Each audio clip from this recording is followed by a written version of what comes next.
মোৰ ছাত্ৰ ছাত্ৰীসকল তোমালোকক মই মোৰ চেনেলটোলৈ স্বাগতম জনাইছোঁ। আজি মই ক্লাছ 7ৰ সমাজ বিচিত্ৰা পাঠ্যপুথিৰ পাঠ 9 ভাৰতত ভক্তিবাদ আৰু সামাজিক সমন্বয় পাঠটোৰ অনুশীলনীৰ প্ৰশ্নসমূহৰ উত্তৰসমূহ আলোচনা কৰিম। গতিকে তোমালোকে ভিডিঅ'টো প্ৰথমৰ পৰা শেষলৈকে চাবা।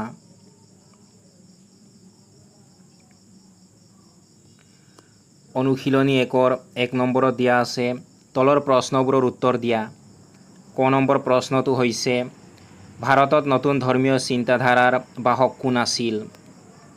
তোমালোকে উত্তৰত লিখিবা ভাৰতত নতুন ধৰ্মীয় চিন্তাধাৰাৰ বাহক আছিল আধ্যাত্মিক গুৰুসকল।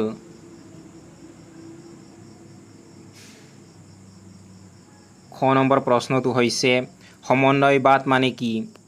তোমালোকে উত্তৰত লিখিবা ভাৰতৰ ৰাজনীতি, সমাজ, অৰ্থনীতি, আধ্যাত্মিক আৰু ধৰ্মীয় দিশত আগৰে পৰা চলি অহা বিশ্বাস আৰু প্ৰথাৰ সংমিশ্ৰণেৰে সৃষ্টি হোৱা নতুন আধ্যাত্মিক ধাৰাক সমন্বয়বাদ বুলি জনা যায়।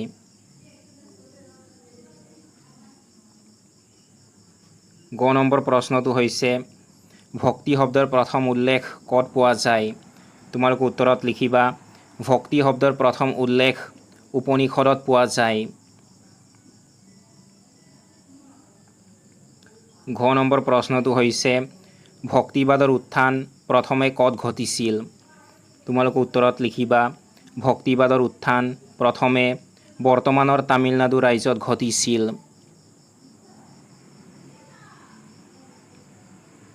ঙ নম্বৰ প্ৰশ্নটো হৈছে বীৰ শৈৱ মতৰ অনুগামীসকলক কিয় লিংগায়ত বোলা হৈছিল?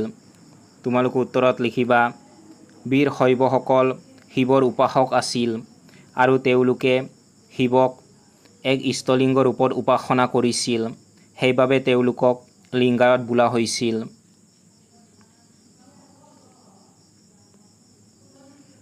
দুই নম্বৰ প্ৰশ্নটো হৈছে বৌদ্ধ ধৰ্ম ভাৰতৰ বাহিৰলৈ কেনেদৰে সম্প্ৰসাৰিত হৈছিল?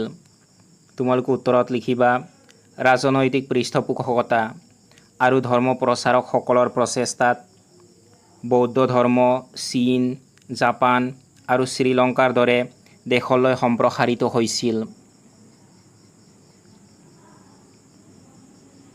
3 নম্বৰ প্ৰশ্নটো হৈছে ভক্তি বুলিলে কি বুজা? তোমালোকে উত্তৰত লিখিবা ভক্তি বুলিলে ঈশ্বৰৰ প্ৰতি কৰা পূজাক বা আনুগত্য প্ৰকাশ কৰাক বুজায়।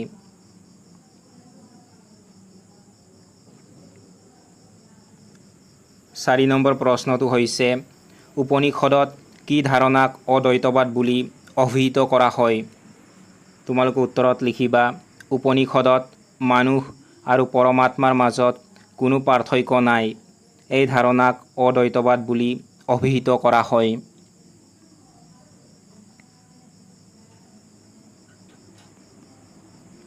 5 নম্বৰত দিয়া আছে চমু টোকা লিখা। ক নম্বৰত দিয়া আছে ভক্তিবাদ। তোমালোকে উত্তৰত লিখিবা ভক্তিবাদ হ'ল মধ্যযুগৰ ভাৰতৰ এক ধৰ্মীয় ধাৰা যিয়ে ঈশ্বৰৰ প্ৰতি প্ৰেম আৰু ভক্তিৰ দ্বাৰা মুক্তি লাভৰ ওপৰত জোৰ দিছিল। ই জাতিভেদ প্ৰথাৰ বিৰোধিতা কৰিছিল আৰু সকলো লোকৰ বাবে ধৰ্মীয় উপাসনা মুকলি কৰিছিল।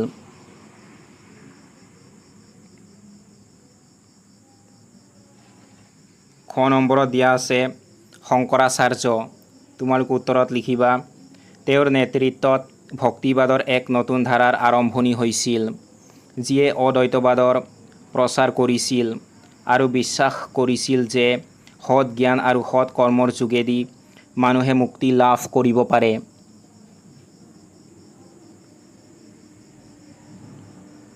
গ নম্বৰত দিয়া আছে বীৰ শৈৱ। তোমালোকে উত্তৰত লিখিবা দ্বাদশ শতিকাৰ মাজভাগত কৰ্ণাটকত গঢ় লৈ উঠা এক সম্প্ৰদায় যিয়ে শিৱক ইষ্টলিংগ ৰূপত উপাসনা কৰিছিল, যাৰ গুৰিয়াল আছিল বাসৱন্না।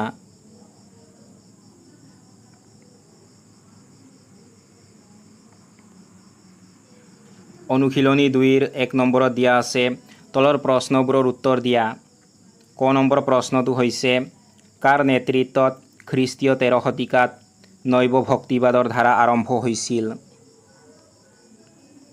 তোমালোকে উত্তৰত লিখিবা খ্ৰীষ্টীয় 13 শতিকাৰ পৰা 16 শতিকাৰ ভিতৰত বহুকেইজন দাৰ্শনিক আৰু সমাজ সংস্কাৰকৰ নেতৃত্বত নৈব ভক্তি আন্দোলনৰ ধাৰা আৰম্ভ হৈছিল।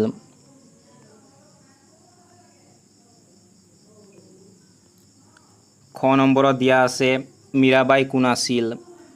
তোমালোকে উত্তৰত লিখিবা মীৰাবাই মেৱাৰৰ ৰাণাৰ পত্নী আছিল। তেওঁ কৃষ্ণ ভক্তিত নিমজ্জিত হৈ বৈষয়িক সুখ আনন্দ ত্যাগ কৰিছিল।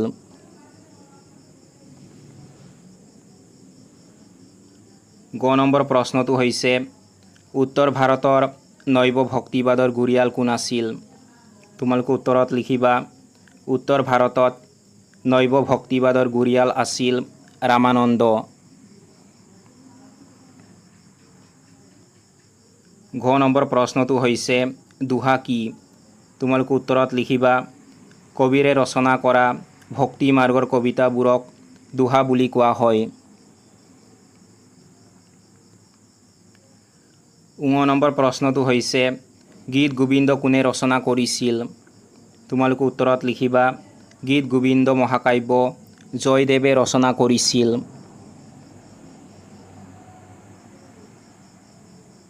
দুই নম্বৰ প্ৰশ্নটো হৈছে নৈব ভক্তিবাদ বুলিলে কি বুজা?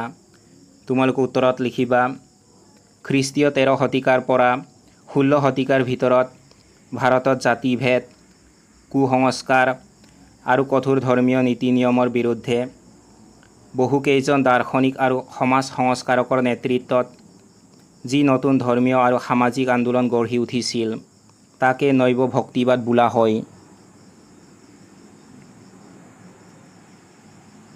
3 নম্বৰ প্ৰশ্নটো হৈছে মহাপুৰুষ শংকৰদেৱে অসমত কিদৰে নৈব ভক্তিবাদ প্ৰচাৰ কৰিছিল বৰ্ণনা কৰা।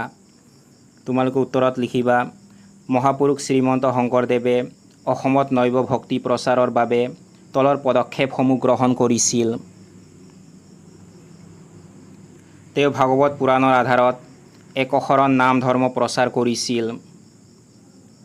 যাগ যজ্ঞৰ বিপৰীতে তেওঁ নাম কীৰ্তনৰ ওপৰত গুৰুত্ব দিছিল। তেওঁ ব্ৰজাৱলী ভাষাত গীত পদ নাট আৰু ভাওনা ৰচনা কৰি ধৰ্ম প্ৰচাৰ কৰিছিল। তেওঁ জাতি ধৰ্মৰ ভেদাভেদ আঁতৰাই সকলোকে শিষ্য হিচাপে গ্ৰহণ কৰি সামাজিক একতা স্থাপন কৰিছিল।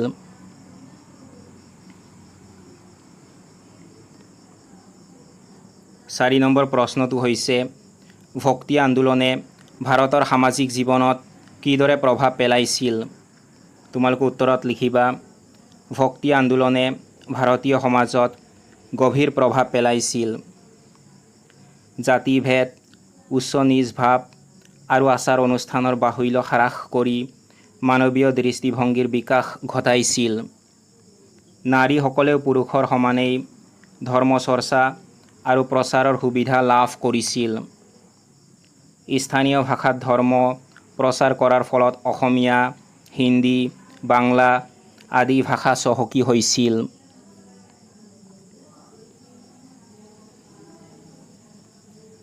5 নম্বৰত দিয়া আছে চমুটোকা লিখা।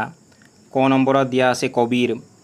তোমালোকে উত্তৰত লিখিবা কবিৰ আছিল ৰামানন্দৰ প্ৰিয় শিষ্য আৰু 15 শতিকাৰ নৈব ভক্তি আন্দোলনৰ অন্যতম গুৰি ধৰোঁতা। তেওঁ হিন্দু আৰু ইছলাম ধৰ্মৰ প্ৰভাৱৰ পৰা মুক্ত হৈ নিৰপেক্ষভাৱে ভক্তিবাদৰ প্ৰচাৰ কৰিছিল। তেওঁ ৰচনা কৰা ভক্তি মাৰ্গৰ কবিতাবোৰক দোহা বুলি কোৱা হয়।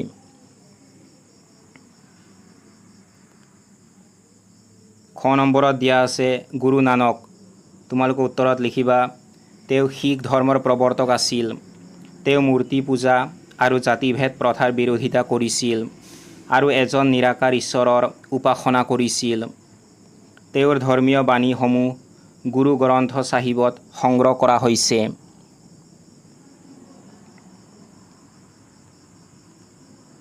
গ নম্বৰত দিয়া আছে চুফীবাদ। তোমালোকে উত্তৰত লিখিবা মধ্যযুগীয় ভাৰতবৰ্ষত ইছলাম ধৰ্মৰ ভিতৰত গঢ়ি উঠা এক উদাৰনৈতিক মতবাদ হ'ল চুফীবাদ। চুফী সাধকসকলে পাৰ্থিৱ সুখ ভোগ ত্যাগ কৰি সংগীতৰ সহায়ত ঈশ্বৰত লীন যোৱাৰ চেষ্টা কৰিছিল। নিজামুদ্দিন আউলিয়া আৰু মঈনুদ্দিন চিস্তিৰ দৰে সন্তসকলে এই ধাৰাৰ প্ৰচাৰ কৰিছিল।